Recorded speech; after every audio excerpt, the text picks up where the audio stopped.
muito bem-vindos ao Porto Nerd. Eu sou o Porto e serei seu nerd hoje. E hoje a gente tem o acompanhamento de um amigo que não aparece há muito tempo no canal, o Clayton! Fala aí pra eles, Clayton! Vocês ainda estão vivos? Toda vez. E hoje vai ser o primeiro episódio especial de Halloween. E hoje a gente tá aqui pra conversar sobre a batalha do século.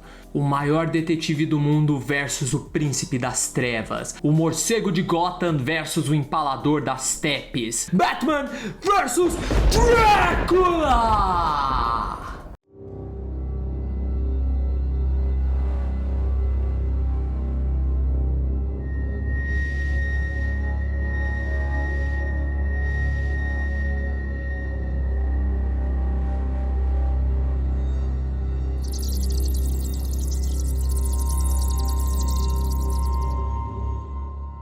Em 1991, a DC acabou lançando uma HQ chamada Batman Chuva Rubra, em que a gente vê um morcegão investigando uma série de assassinatos entre os moradores de rua de Gotham, que acordavam com as suas gargantas rasgadas, e acaba descobrindo que esses assassinatos são cometidos por ninguém menos do que seguidores do próprio Drácula, que se mudou recentemente para Gotham. E aí, ao longo da história, o Batman acaba conseguindo o apoio de uma mulher chamada Tânia, que é uma ex-seguidora do Drácula, para conseguir derrotar o Príncipe das Trevas.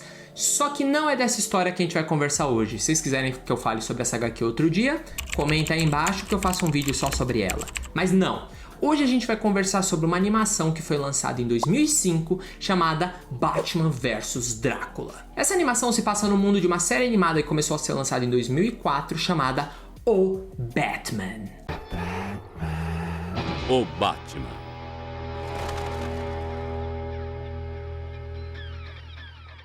O Batman foi lançado anos depois da clássica série Batman, a série animada, e ele trouxe uma proposta diferente. Enquanto a série animada tratava de um Bruce Wayne lá nos seus 30, 35 anos, o Batman resolveu tratar um Bruce Wayne mais novo, no começo da sua carreira de combate ao crime. Então o Bruce tá lá nos seus 20 e poucos anos e ele tá no segundo ano de combate ao crime.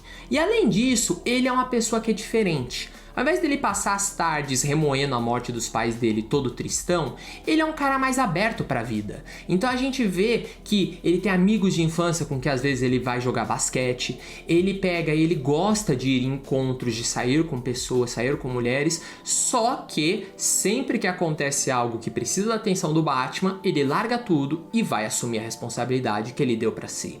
Então, essa série animada, ela teve basicamente 5 temporadas que foram acompanhando desde o segundo ano da jornada dele até o momento em que ele se torna um membro da Liga. E é interessante até que o Batman, que o filme do Matt Reeves, que ele lançou acho que em 2022, se eu não me engano, segue exatamente a mesma proposta, de ser o segundo ano de um Batman que é mais novo e ainda tá no início da carreira. Então eu achei bem bacana. Até antes de ver o Batman do Matt Reeves, eu achava que talvez eles fossem seguir a mesma proposta dessa animação. O filme Batman vs Drácula foi lançado em 2005 e a história se passa mais ou menos aí na metade da primeira temporada. A gente percebe isso por causa de como é o Batmóvel e do fato de que não tem Batgirl em nenhum lugar. Hello, darkness, my old friend.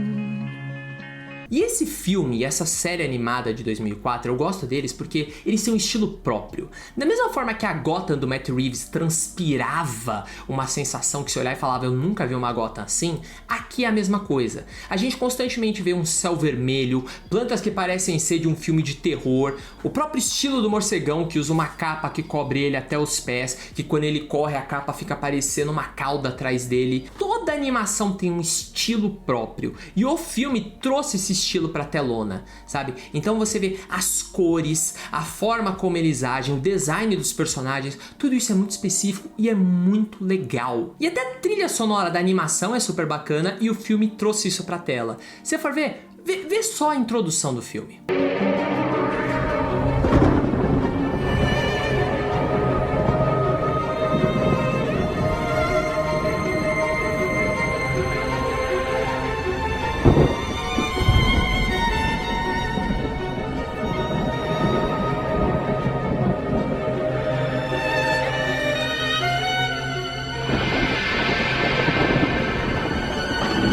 Batman vs Drácula.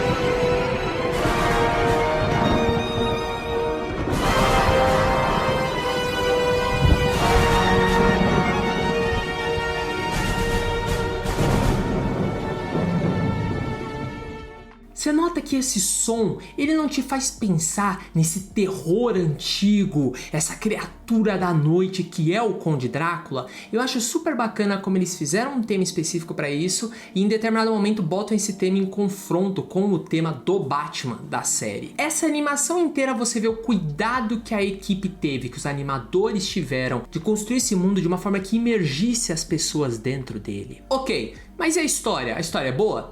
Cara, eu gosto, sabe? E eu gosto por alguns motivos bem específicos, que é o que eu quero trazer pra vocês. Primeiro de tudo, vai ter alguns leves spoilers, pelo menos do começo do filme, e umas coisinhas que acontecem, mas assim, não vou contar spoilers muito pesados sobre a trama, como as coisas terminam, nem nada do tipo. Então, se vocês quiserem assistir, fiquem tranquilos. Beleza. O filme começa em Arkham, com um prisioneiro qualquer conversando com ninguém menos do que o Pinguim. Esse prisioneiro tá pedindo pro Pinguim ajuda pra escapar, porque ele não aguenta mais ficar preso no Arkham, e o Pinguim tá ignorando ele. Até o momento em que o prisioneiro fala: se você me ajudar a fugir, eu te mostro onde tá todo o dinheiro que eu roubei no meu último esquema. É mesmo? E onde estaria esse dinheiro? O criminoso comenta: tá no cemitério de Gotham, a oeste, atrás da Grande Cruz, mas eu só vou te dar mais detalhes quando você me ajudar a escapar. E o Pinguim fala: não, beleza, eu ajudo. Só que o que esse criminoso estúpido fez foi, ao invés de falar direto com o Pinguim, ele falou com o Coringa antes. E aí, de repente, eles ouvem um alarme soando e o Coringa tá fugindo de Arkham. O Pinguim percebe que o Coringa vai fugir pra ir atrás do dinheiro e resolve fugir também, largando aquele criminoso estúpido pra trás, obviamente. O Batman descobre que os dois fugiram e resolve ir atrás deles. Só que aí no momento em que ele tem que decidir se ele vai atrás de um ou do outro, ele resolve ir atrás do Coringa porque, convenhamos, I'm the Joker, baby! o Pinguim acaba aproveitando que o Batman tá distraído e vai pro cemitério, vai pra ala oeste, procura a Grande Cruz e descobre que ela tá lotada de cruzes. Aí ele encontra uma específica que tá em cima de uma cripta, resolve entrar na cripta e vê isso.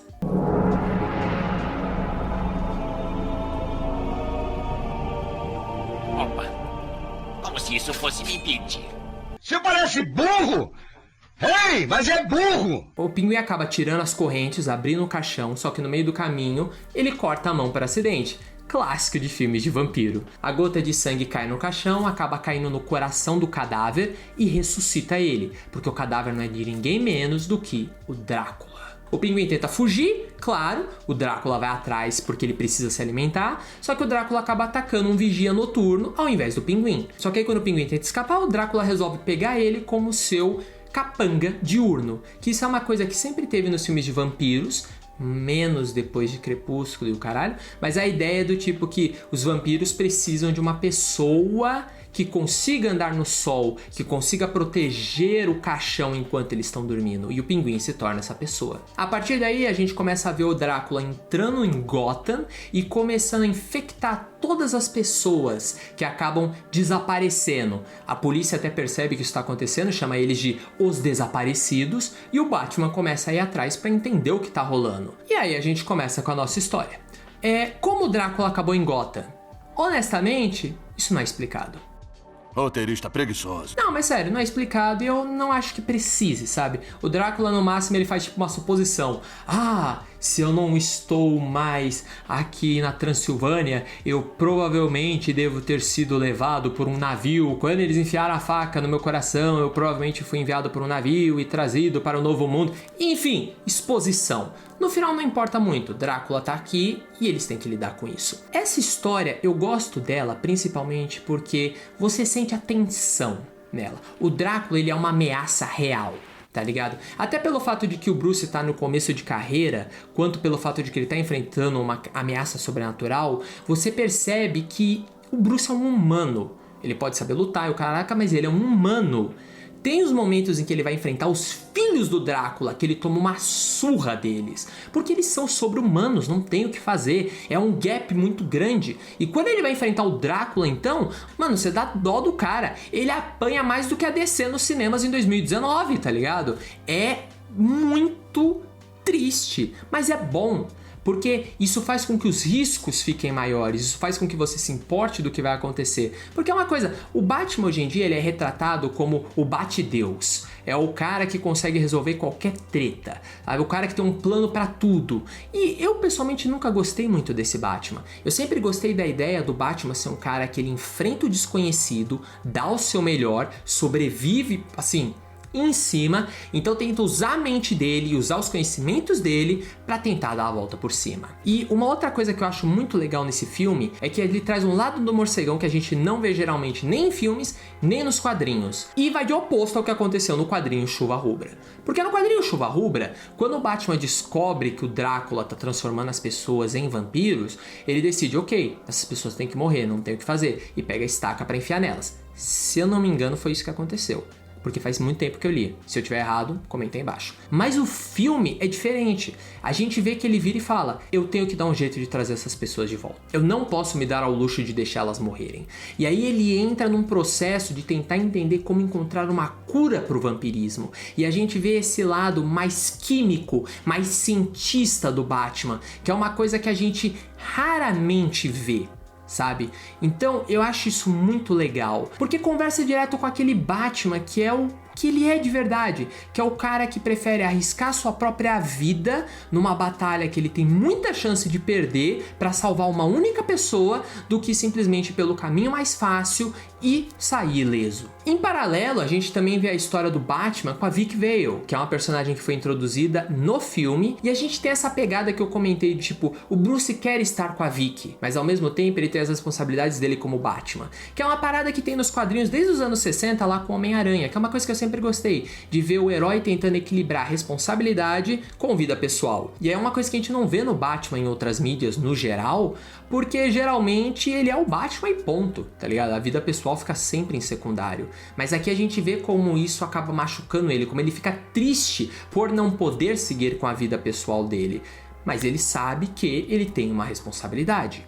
Tem outros momentos no filme que são bem bacanas, tipo, tem um momento em que alguém fala que um dos desaparecidos foi levado por um morcego gigante, e as pessoas começam a achar que o Batman é a pessoa que tá indo atrás deles. E aí a SWAT é mandada atrás dele, tem uma cena que faz até referência ao Batman no 1, em que ele foge pra dentro de um prédio e a equipe da SWAT vai atrás. E a gente vê ele tendo que lidar com eles, antes de acabar sendo confrontado pelo Conde Drácula, que tava curioso de por que tem alguém levando o legado do morcego nessa cidade de Gotham. O último ponto que eu queria falar é do porquê que esse filme é meio creepy, sabe? Porque como ele tá trazendo algo sobrenatural que envolve sangue, que envolve tipo monstros, ele não tenta fugir disso, mas ele usa algumas estratégias interessantes para poder trazer esse tema. Por exemplo, tem um momento que um personagem se torna um vampiro. Esse personagem vai para um banco de sangue, que tem umas prateleiras lotadas de sangue. O Batman entra lá no banco de sangue, começa a lutar com esse personagem e as prateleiras começam a cair e os vidros a quebrarem. E aí você vê todo esse sangue caindo com uma chuva em cima do personagem. Estilo filme do Blade de 1990 e pouco, tá ligado? Só que quando essa chuva cai, porque os animadores sabiam que se eles fizessem o sangue ser vermelho ia subir a classificação indicativa do filme, eles resolvem, por conta da iluminação local, o sangue fica preto. Então parece que o cara tá sendo banhado de piche preto. E honestamente, eu achei que o preto ficou mais creepy que o vermelho. O filme é muito divertido, ele tem uma estrutura bacana. É aquela coisa, é um filme de super-herói, então você já imagina o que vai acontecer. Mas eu acho que só pela estética, só pela forma de lidar com monstros e pela forma de eles tratarem um mito do Conde Drácula como sendo algo sério, eles não tentam fazer ele fazer piadinhas, eles não tentam fazer ele ser um personagem que você vai sentir os sentimentos dele, saber porque ele é aquilo. Não, ele é o vilão, ponto. E eu acho que isso é uma coisa que falta muito hoje em dia no filme de super-herói, que são os vilões que são assim porque eles são, sabe? Tipo Freeza no Dragon Ball, tá ligado?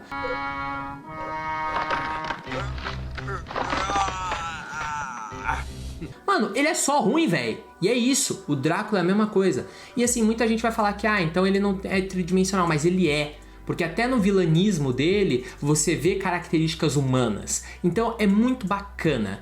Eu achei que esse filme tratou o mito do Drácula bem e, além disso, trouxe o Batman que tá tentando encontrar uma cura, um Batman que mistura detetive, cientista e super-herói. E é muito legal ele tentando encontrar a cura, porque você vai vendo ele realmente mexendo no sangue, tentando achar uma forma de gerar glóbulos brancos que ajudem o corpo a combater essa infecção, que ele trata ela como se fosse uma infecção parecida com a raiva, tá ligado? Porque passa pelos 2 furos aqui no pescoço. Então é um lado do morcegão que a gente vê raramente. E exatamente por tudo isso que eu achei que valia a pena trazer esse filme no mês das bruxas. Se você quiser assistir, ele tá no HBO Max ou no Yo ho ho! Mas é isso aí, galera. Eu queria compartilhar desse filme com vocês, que eu assisti ele recentemente de novo e eu acho ele muito legal. E acho que qualquer fã do morcego, fã de quadrinhos, gostaria de ver esse combate épico na telona. Você já conhecia esse filme? Você já conhecia essa série animada? Gosta delas? Comenta aí embaixo! Vou adorar saber a sua opinião e saber também se você gostou dessa minha análise. E além disso, se você puder compartilhar esse vídeo com algum amigo que você sabe que gosta do Batman ou do Drácula,